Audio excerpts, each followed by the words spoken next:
Lonjakan kasus COVID-19 di sejumlah daerah terus terjadi. Keampuhan vaksin dikhawatirkan menurun akibat munculnya varian baru virus corona. Badan Kesehatan Dunia atau WHO telah mencatat 3 variant of concern atau varian corona yang mutasinya lebih ganas dari yang lainnya. Dan menurut Kemenkes, 3 varian ini telah masuk ke Indonesia. Sekarang kami akan membahasnya khusus untuk Anda. Nah, jadi halo semuanya, selamat siang, apa kabar? Nah, semoga teman-teman semua senantiasa sehat selalu ya. Nah, jadi selamat datang di Bisik, yaitu bincang seputar info kesehatan. Bersama saya, Mayu, selaku moderator pada Bisik kali ini. Nah, jadi pada kali ini kita akan berbincang seputar apa sih gitu ya. Nah, jadi kita akan berbincang seputar COVID-19 nih teman-teman. Nah, beberapa negara kembali melaporkan munculnya varian baru COVID-19 setelah Inggris melaporkan adanya temuan mutasi dari virus COVID-19 pada akhir tahun lalu. Afrika Selatan dan Brazil juga melaporkan temuan mutasi virus ini. Berbagai varian baru virus corona bermunculan dengan mutasi tertentu yang mengubah sifatnya. Muncul kekhawatiran efikasi dan efektivitas vaksin berkurang karena perubahan tersebut. Oleh karena itu, Bisik Perdana kali ini akan mengangkat tema mengenal lebih dekat varian baru COVID-19 dan perkembangan vaksin COVID-19. Nah, jadi sekarang telah hadir juga bersama kita Dr. Kurnia Fitri Jamil, MKes SPPD KPTI Finasim. Beliau merupakan seorang dokter spesialis penyakit dalam dan juga konsultan penyakit tropik dan infeksi. Sekarang beliau juga menjabat sebagai Ketua Tim Vaksinasi COVID-19 di Rumah Sakit Umum Daerah Zainal Abidin, Banda Aceh, dan juga dosen di Fakultas Kedokteran Universitas Syah Kuala. Selamat siang, dokter. Apa kabar, dok? Waalaikumsalam warahmatullahi wabarakatuh. Selamat siang, Ayo dan semua teman-teman dan peserta Zoom yang berhadir pada hari ini.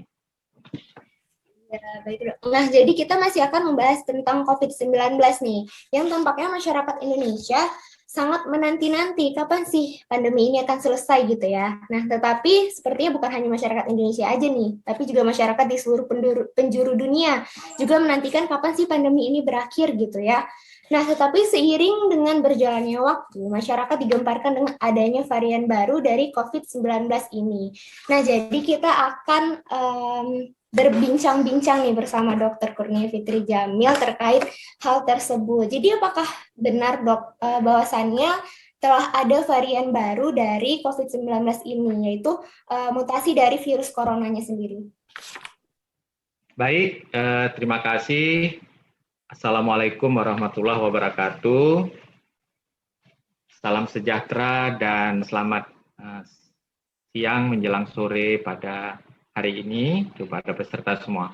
Pertama, saya mengucapkan terima kasih kepada Badan Eksekutif Mahasiswa Fakultas Keperawatan Universitas Syah Kuala ya, yang telah mengundang saya untuk dapat mengisi bisik atau bincang-bincang seputar informasi kesehatan ya. Nah, baik, terima kasih Nayo. Jadi pertanyaan pertama tentang bagaimana varian baru ya yang sudah muncul ya. Ya, jadi seperti kita ketahui sekarang varian baru itu ada 2 klasifikasi dulu ya. Ada yang namanya variant of concern, kemudian ada yang namanya variant of interest ya. Nah, kalau untuk variant of interest kita mungkin tidak terlalu banyak berbincang dulu di sini.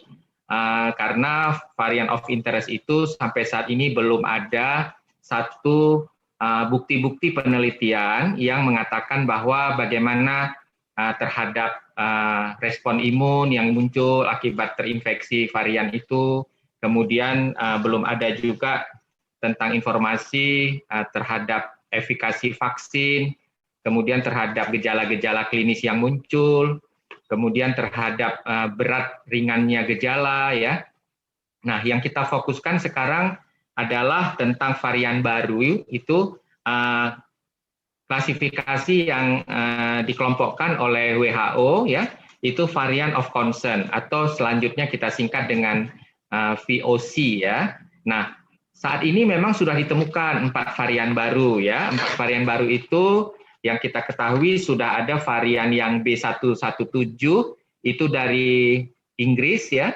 Kemudian B1351 itu dari Afrika Selatan. Kemudian yang P1 itu dari Brazil. Dan kemudian ada yang tipe varian B1427 atau nama lainnya B1429 yang ditemukan di Amerika Serikat. Nah, keempat varian baru ini sudah masuk ke Indonesia ya, sudah sampai ke Indonesia. Jadi itu yang sudah ada variannya. Baik ya dok. Jadi kira-kira mengapa sih bisa muncul varian-varian baru tersebut gitu dok? Iya, jadi varian-varian baru ini muncul ya karena pertama kita sudah ketahui bersama bahwa virus corona ini, golongan SARS-CoV-2 ini adalah golongan virus RNA. Nah, virus RNA ini tipikal virus yang mudah sekali bermutasi. Oleh karena itu, mutasinya ini bisa terjadi karena banyak faktor. Dari mulai faktor mudahnya virus RNA itu untuk istilahnya replikasi, kemudian membentuk varian baru, dan juga bagaimana virus-virus ini dapat mudah terhadap lingkungan sekitarnya. Dia beradaptasi, dan terakhir adalah bagaimana virus adalah suatu mikroorganisme hidup yang ingin mampu mempertahankan diri. Jadi dia bila sudah dalam keadaan beberapa macam bentuk dia mungkin sudah terancam keselamatan hidup dia ya itu sudah mekanisme mikroorganisme itu ya, bakteri juga begitu. Jadi membentuk suatu varian baru gitu. Baik dok. Nah, jadi kan sekarang di Indonesia telah ditemukan keempat varian tersebut ya dok ya. Nah, kalau misalnya dari segi gejala, penularan, dan mekanisme penularan itu gimana dok? Apakah masih sama dengan COVID-19 atau apakah ada yang berbeda yang lebih spesifik gitu dok dari segi gejalanya? Ya, untuk gejala klinis kita ketahui bahwa varian baru ini dilaporkan dari hasil penelitian memang keadaannya lebih buruk ya untuk memberikan gejala klinis. Dan juga gejalanya itu cepat memperburuk situasi klinis dari orang-orang yang terkena varian baru ini. Kemudian juga lebih ganas ya virusnya. Jadi tingkat virulensinya lebih kuat dan mempunyai daya kekuatan untuk membuat daya sakitnya lebih berat dan menyebabkan angka kematian juga lebih cepat terjadi. Seperti itu ya dok ya. Berarti untuk gejala mungkin masih sama kayak demam seperti itu dok ya, tetapi dapat lebih memperburuk gitu dok ya. Ya, untuk gejala sekarang sudah sangat bervariasi ya. Tidak ada yang spesifik sekali untuk virus COVID-19. Termasuk juga varian yang baru ini.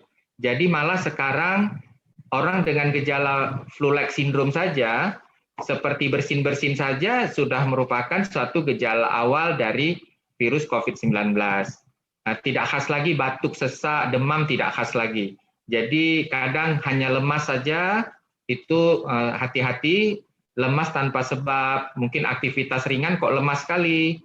Nah itu ada kemungkinan juga sudah terinfeksi virus COVID-19.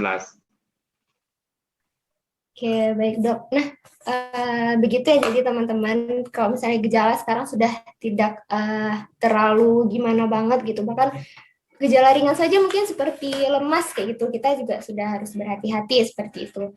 Nah, baik dok, kalau begitu berarti terkait dengan perkembangan vaksin COVID-19 itu sendiri, jadi bagaimana dok? Ya, untuk vaksin COVID-19 sekarang dari pemerintah negara kita Indonesia sudah memang mengimpor beberapa vaksin ya yang sudah confirm itu kan seperti Sinovac, Sinopharm, AstraZeneca ya, kemudian Novavax, Moderna, Pfizer ya. Jadi itu sudah memang dipesan oleh Indonesia dan sudah sampai. Tinggal sekarang cara distribusinya ya, sehingga dari distribusinya itu memang yang paling mudah dalam media yaitu Sinovac. Oleh karena itu pemerintah sekarang mendistribusikannya lebih kepada Sinovac karena cukup di suhu yang tidak terlalu tidak terlalu minus ya. Kalau AstraZeneca kan minusnya bisa minus 70 sampai 80 derajat Celcius minus.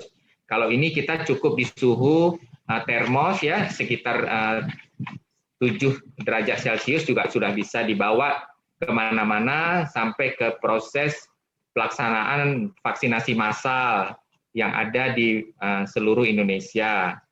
Begitu. Ada lagi mungkin yang ditanya tentang vaksin?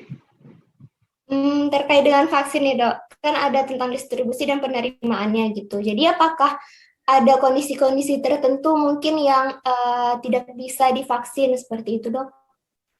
Oh, untuk yang kontraindikasi menerima vaksin, tentu itu ada beberapa macam ya. Nah, kalau untuk faktor usia, sekarang kita masih usia 18 tahun ke atas ya. Nah, sampai lansia sudah bisa. Nah, sekarang juga para lansia sedang dalam proses vaksinasi, tahapan untuk lansia. Nah, untuk orang-orang yang kontraindikasi diberi vaksin, tentu orang-orang yang mempunyai riwayat alergi yang berat. Karena vaksin ini juga merupakan suatu antigen yang dikenal oleh tubuh menjadi benda asing. Oleh karena itu, bila orang dengan riwayat alergi yang berat, riwayat alergi yang berat itu misalnya orang tersebut pernah punya riwayat alergi terhadap makanan tertentu, ya, berarti dia alergi terhadap protein. Jadi di makanan tersebut ada mengandung protein, jadi dia alergi. Karena vaksin juga mengandung protein sebagai media hidup vaksin tersebut, baik itu yang dilemahkan maupun yang hidup ya. Kemudian juga alergi terhadap obat. Nah, jadi memang di meja 1 tim vaksinasi akan bertanya apakah punya setiap calon yang akan divaksin itu riwayat alergi. Nah, kemudian alergi obat juga mempengaruhi karena kita vaksin ini memang bukan obat, tetapi merupakan komponen ada zat kimianya. Jadi banyak sekali faktor-faktor yang mendukung sebuah vaksin, baik dari medianya, ada antibiotiknya di sana untuk supaya tidak mudah terkontaminasi oleh bakteri, dan juga ada proteinnya dan sebagainya. Jadi orang-orang dengan golongan alergi yang berat itu tidak diharuskan untuk vaksin. Kemudian yang mempunyai penyakit komorbid yang berat. Tidak semua penyakit komorbid menjadi halangan, tetapi yang mendapat pesan dari banyak pihak, dari kolegium, baik itu dari kolegium Perhimpunan Dokter Spesialis ya, maupun dari Kementerian Kesehatan, itu sudah ada yang dilarang untuk ditunda atau vaksinnya tidak diberikan kepada orang-orang yang mempunyai penyakit-penyakit yang tergolong kronis, misalnya mengalami penyakit kanker, yang sedang mendapatkan pengobatan kemoterapi. Orang itu dianggap kondisinya sedang lemah, karena imunitasnya sudah rendah, jangan lagi diberikan satu antigen atau mikroorganisme dari luar ya. Kemudian orang yang mempunyai penyakit jantung yang berat, orang yang mempunyai penyakit diabetes yang gulanya tidak terkontrol, itu termasuk orang-orang yang lemah. Kemudian orang yang mempunyai penyakit hipertensi yang tidak terkontrol. Jadi semua penyakit-penyakit yang bisa diberikan pengobatan untuk mengontrol tekanan darah, mengontrol gula darah, dan lain sebagainya, itu diobati dulu.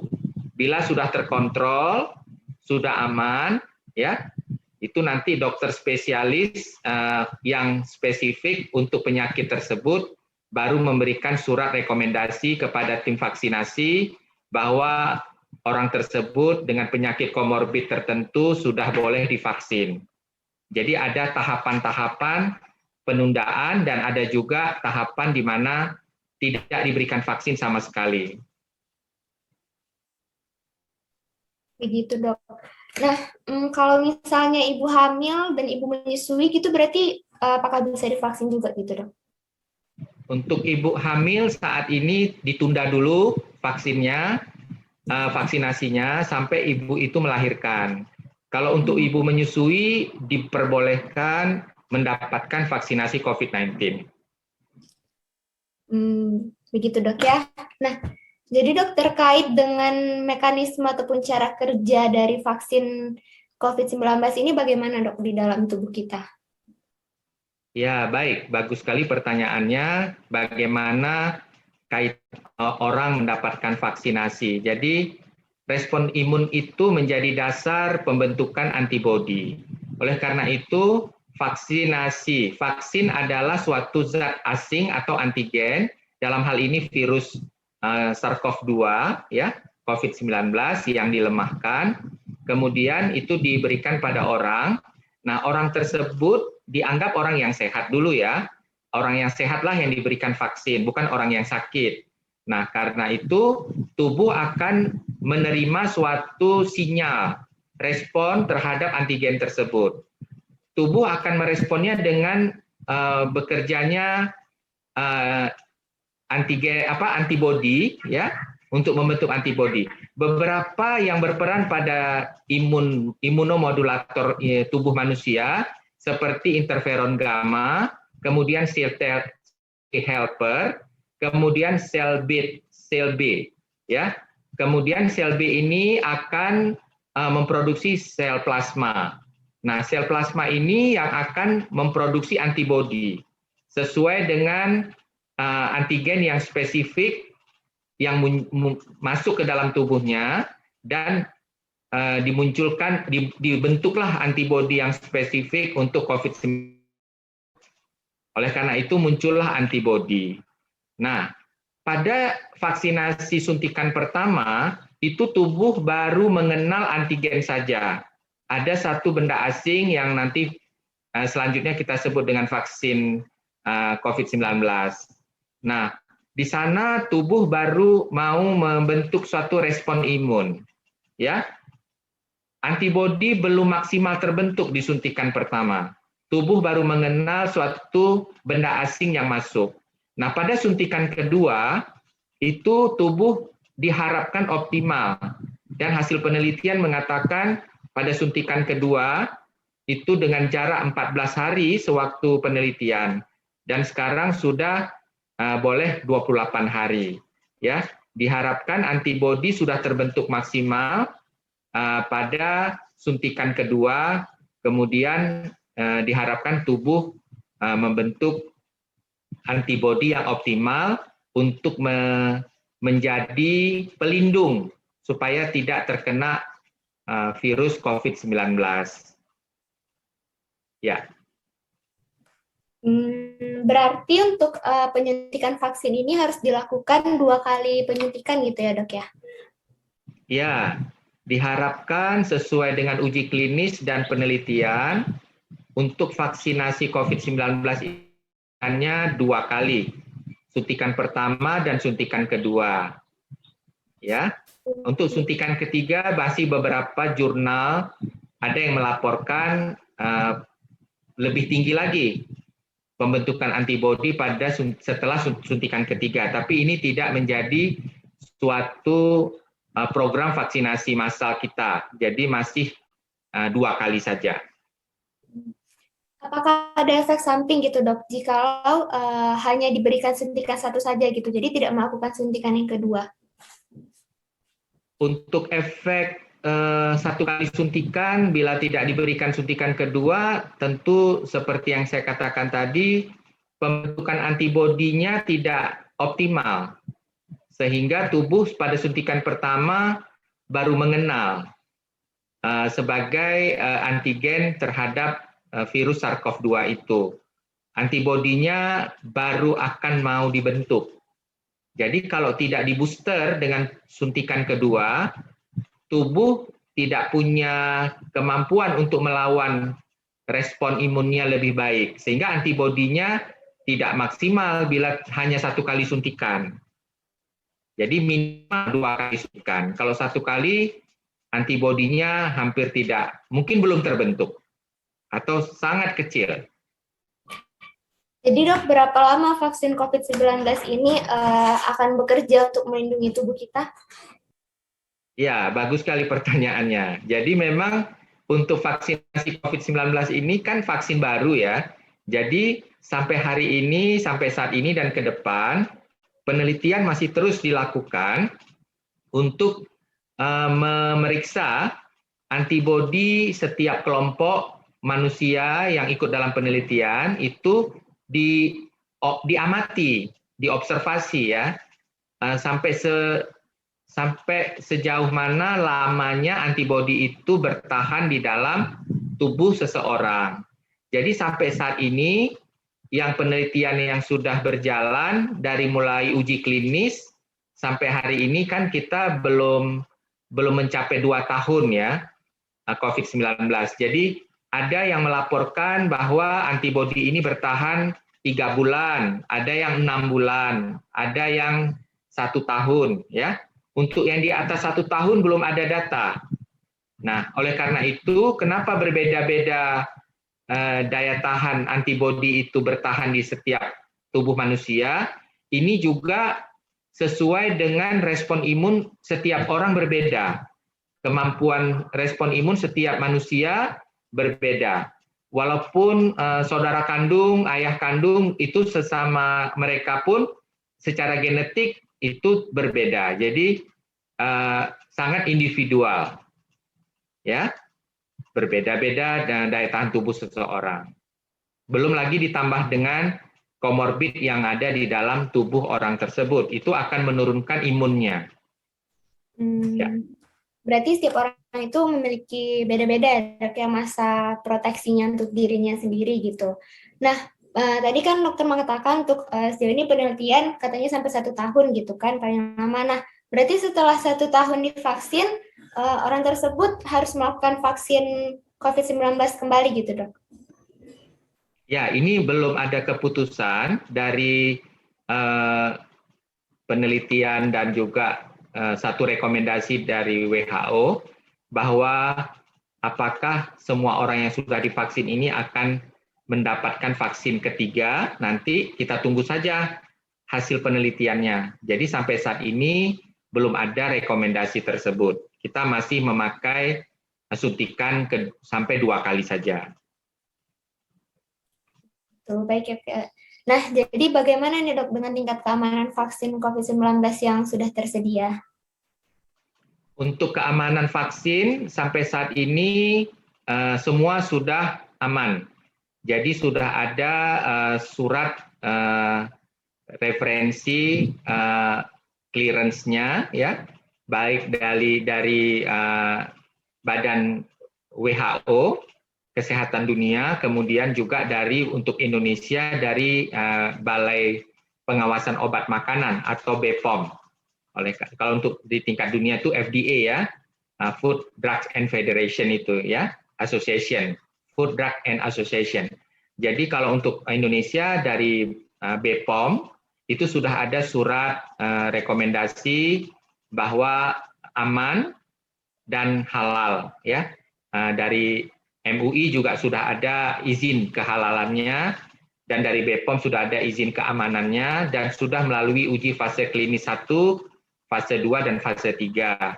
Jadi sudah teruji keamanannya, tidak usah diragukan lagi. Ya. Iya, dok. Nah, jadi begitu ya teman-teman, bahwasannya vaksin COVID-19 ini aman, begitu, sudah teruji, sudah BPOM, dan juga halal seperti itu. Jadi kalau misalnya kita ada kesempatan untuk divaksin, kenapa tidak, begitu. Nah, jadi dok, apakah vaksin COVID-19 ini ada efek sampingnya gitu dok? Ya, untuk efek samping dari vaksin ini tentu ada ya, dan sudah dilaporkan. karena kita punya suatu komite untuk terhadap efek samping orang yang sudah diberikan vaksin ya, yang dikelompokkan pada perhimpunannya namanya KIPI ya. Jadi setiap pelaksanaan vaksinasi itu selalu ada meja yang khusus, yaitu meja 4, meja KIPI ya, untuk mengawasi dalam 15 sampai 30 menit pasca vaksinasi diberikan satu observasi apakah ada keluhan. Keluhan dari setelah vaksin mulai dari tidak ada keluhan sampai keluhan ringan dan keluhan sedang dan keluhan berat. Ya. Nah, dari yang tidak ada keluhan itu hampir ya boleh dibilang 90%. Yang ada keluhan 10% itu masih yang ringan saja ya. Untuk yang sedang dan berat hampir jarang tapi ada, dan kita biasanya mengobservasi di ruang khusus di rumah sakit ya. Bila ada rasa kebas yang tidak hilang sampai merasakan ketungkai bawah, itu biasa kita observasi. Nah, untuk yang fatal sampai meninggal belum ada ya. Yang shock anafilaktik belum ada. Jadi kita masih selalu menerima laporan. Untuk Provinsi Aceh, kita selalu menerima laporan tersebut, dan kasus ringan pun kita laporkan ke pusat atau di data KIPI nasional. Nah, untuk yang ringan ya seperti pegal-pegal di tempat suntikan, atau rasa gatal sedikit di tempat suntikan, itu hal-hal yang wajar ya. Atau ada efek demam, kadang ada orang yang juga efeknya mengantuk sebentar ya, kemudian biasa lagi. Itu beberapa macam-macam keluhan yang tergolong ringan yang dialami oleh setiap orang yang telah mendapatkan vaksinasi COVID-19. Baik, Dok. Nah, jadi Dok, sebelum kita lakukan vaksin, kan nanti kita ada seperti diwawancara gitu ya kan, apakah ada alergi, ataupun ada penyakit penyerta, seperti itu. Nah, apa hanya diwawancara atau kita ada melakukan pemeriksaan khusus lainnya sebelum kita lakukan vaksin, Dok? Ya, sebelum dilakukan pemberian vaksin kepada seseorang, ada di meja 1 itu diwawancara singkat ya, ada sekitar 16 pertanyaan yang antara lain untuk melihat riwayat-riwayat orang tersebut. Apakah punya riwayat alergi, punya penyakit penyerta yang perlu mendapat perhatian ya. Nah, untuk penyakit-penyakit yang tadi saya katakan perlu pengawasan khusus, tentu diobati dulu ya. Untuk pemeriksaan awal fisik, selain wawancara, pemeriksaan fisik itu vital sign, yaitu tekanan darah ya, frekuensi nadi ya, kemudian suhu ya. Nah, kemudian untuk pemeriksaan laboratorium khusus tidak ada sebelum vaksin. Misalnya pemeriksaan antibodi COVID-19, udah pernah kena sakit COVID-19 ada atau belum, itu tidak menjadi pemeriksaan wajib. Sehingga orang yang akan divaksin tidak ada pemeriksaan laboratorium untuk sudah pernah kena COVID-19 atau belum. Kalau untuk yang penyakit komorbid yang serius, pemeriksaan laboratorium perlu dilakukan, misalnya kekentalan darah ya. Nah, itu perlu dilihat. Kemudian untuk orang diabetes, kita melihat selain kadar gula darah, kita harus memeriksa dulu HbA1c-nya. Ya. Kemudian untuk yang penyakit jantung, biasa kita periksa dulu elektrokardiografi, EKG ya. Untuk penyakit jantung yang serius, kita biasa lakukan ekokardiografi. Jadi pemeriksaan-pemeriksaan serius khusus itu dilakukan untuk orang-orang tertentu saja sebelum divaksin.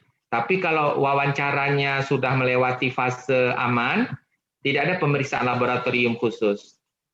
Demikian. Gitu ya, Dok. Nah, terkait dengan SOP penerima vaksin yang harus diikuti itu bagaimana, Dok?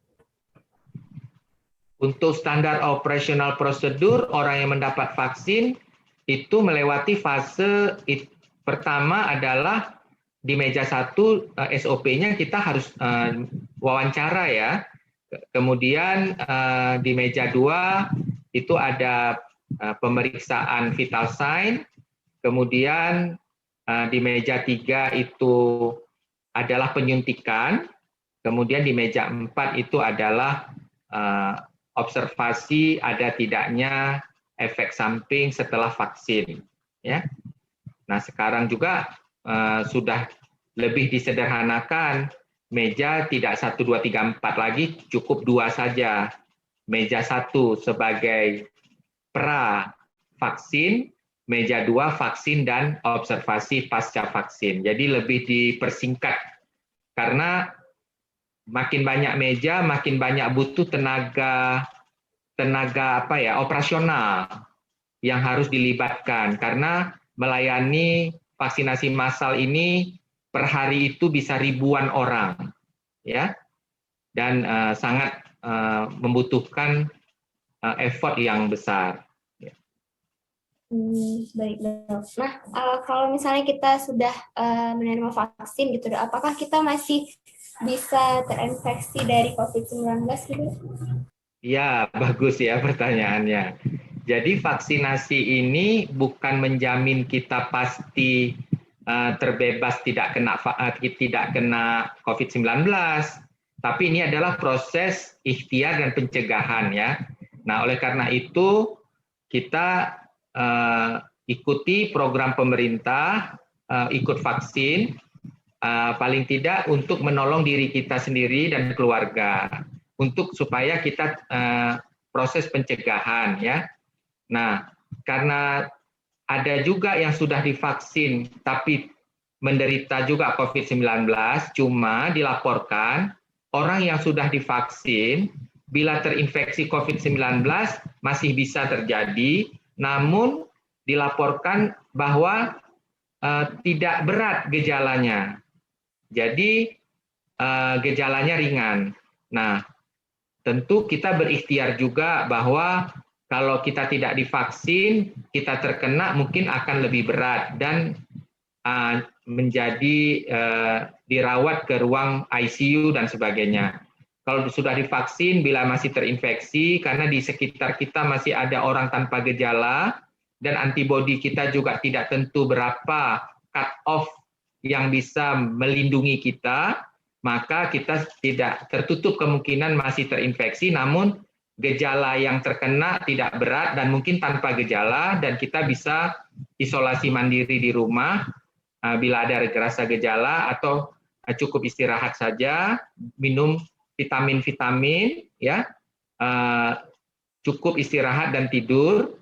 Nah, kemudian protokol kesehatan yang utama, walaupun sudah ada program vaksinasi massal ini, di sekitar kita masih ada orang tanpa gejala. Tentu orang yang sudah divaksin, yang belum divaksin, baik ada komorbid, pada lansia, pada semua umur, tetap menggunakan protokol kesehatan ya, antara lain memakai masker, menjaga jarak, mencuci tangan, menghindari kerumunan orang banyak, menjaga makanan yang pola hidup yang sehat, makanan bergizi, cukup tidur, dan jangan lupa berjemur di sinar matahari. Pukul 9 pagi sampai pukul 11 siang hari untuk mendapatkan sinar ultraviolet dalam tubuh kita akan merubah provitamin D menjadi vitamin D. Karena vitamin D pada umumnya sangat rendah pada setiap orang. Oleh karena itu vitamin D menjadi juga faktor pembentukan imun menjadi lebih baik bila kadar vitamin D dalam tubuh cukup. Ya. Baik, Dok. Nah, terkait dengan varian baru dari COVID-19 ini, Dok, apakah vaksin kita mampu menghadapi varian baru ini? Ya, jadi untuk saat ini belum ada data penelitian yang mengatakan bahwa vaksin saat ini mampu mencegah terkenanya varian baru dari COVID-19. Jadi itu belum ada datanya. Apakah masih dapat melindungi untuk setiap orang terhadap varian baru tersebut. Jadi harus tetap waspada terhadap varian baru ini. Ya. Baik dok. Nah, sedikit tambahan gitu dok. Kalau misalnya kita ingin melakukan vaksin gitu, jadi kita harus datang kemana dok? Apakah kita harus datang ke rumah sakit atau mungkin ada rumah sakit tertentu untuk melakukan vaksin? Dan apakah vaksin ini kita gratis atau bayar gitu dok? Ya, untuk kita mendapatkan vaksinasi COVID-19 sudah ditentukan lokasinya oleh Dinas Kesehatan Provinsi dan Dinas Kesehatan Kabupaten Kota di seluruh Indonesia. Nah, untuk Provinsi Aceh juga sudah punya lokasi-lokasi ya, baik dari rumah sakit yang menjadi rujukan ya, kemudian rumah sakit tipe A, tipe B, tipe C, kemudian puskesmas ya. Itu juga menjadi pusat fasilitas pelayanan kesehatan dan dapat melayani program vaksinasi COVID-19. Jadi silakan ikut saja pengumuman yang sudah diberikan oleh kepala kampung ya, wilayah masing-masing.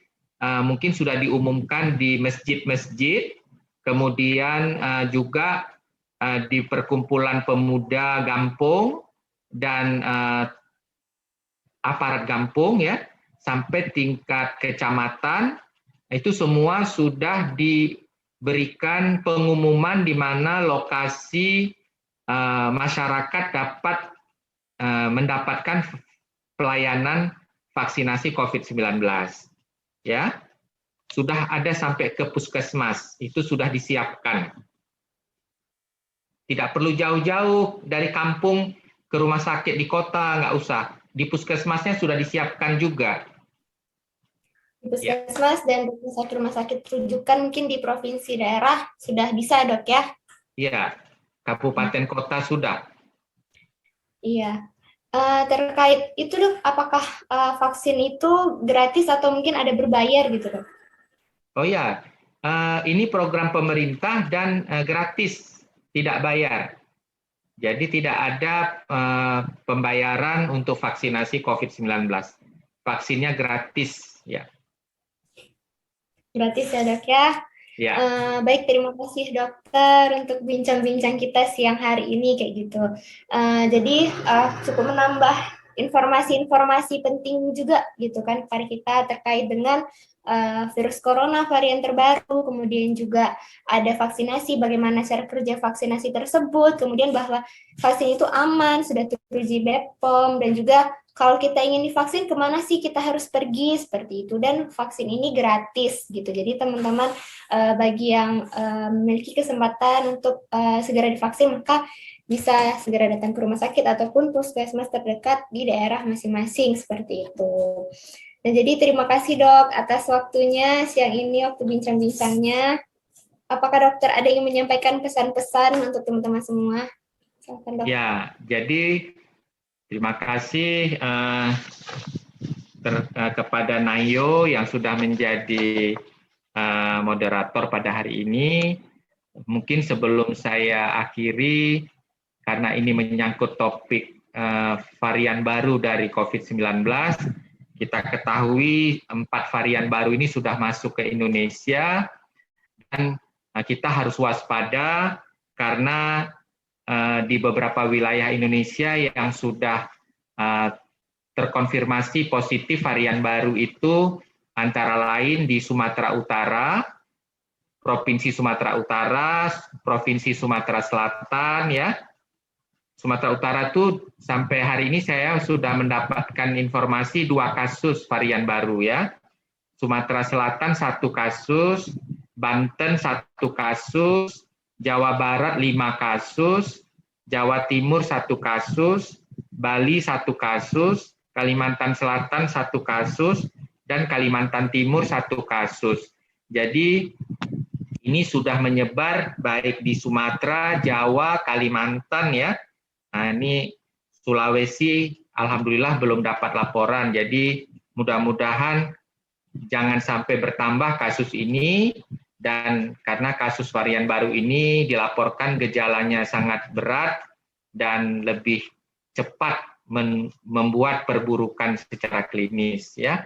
Nah, sebelum saya tutup, saya sebagai penutup saya menyampaikan tetap kita semua menjaga protokol kesehatan ya, baik yang sudah saya katakan tadi untuk menghindar kita tidak terkena, dan juga orang di sekitar yang kita sayang dan kita cintai tidak terkena, karena protokol kesehatan ini dapat melindungi baik bagi orang yang belum divaksin dan sudah divaksin, kepada keluarganya, orang tua ada di rumah, kakek nenek yang berusia lanjut di rumah kita tidak membawa virus corona itu ke rumah yang menyebabkan keluarga kita menjadi sakit. Ya, protokol kesehatannya kita sudah tahu bersama, tadi sudah saya sebutkan, sehingga kita tetap taat terhadap protokol kesehatan dan kita ikut mendukung suksesnya program pemerintah dalam proses pelaksanaan vaksinasi massal di seluruh Indonesia. Mari kita ajak orang-orang di sekitar kita, keluarga kita, teman-teman kita yang belum vaksin, ayo vaksin untuk kesehatan kita bersama, ya. Dan terbentuk herd immunity dan kita semua dapat terselamatkan dari virus sakit COVID-19 ini, dan kita mendukung bahwa pandemi ini segera berakhir. Kita rindu sekali dengan kehidupan normal seperti dulu. Kita bisa kemana saja tanpa masker ya. Kita bisa menghadiri acara pertemuan, ulang tahun teman, ke mall, makan, dan sebagainya. Kita bisa tanpa ada satu hambatan-hambatan yang berarti. Itu saja, semoga bermanfaat hari ini yang dapat saya berikan buat kita semua. Saya akhiri, wassalamualaikum warahmatullahi wabarakatuh.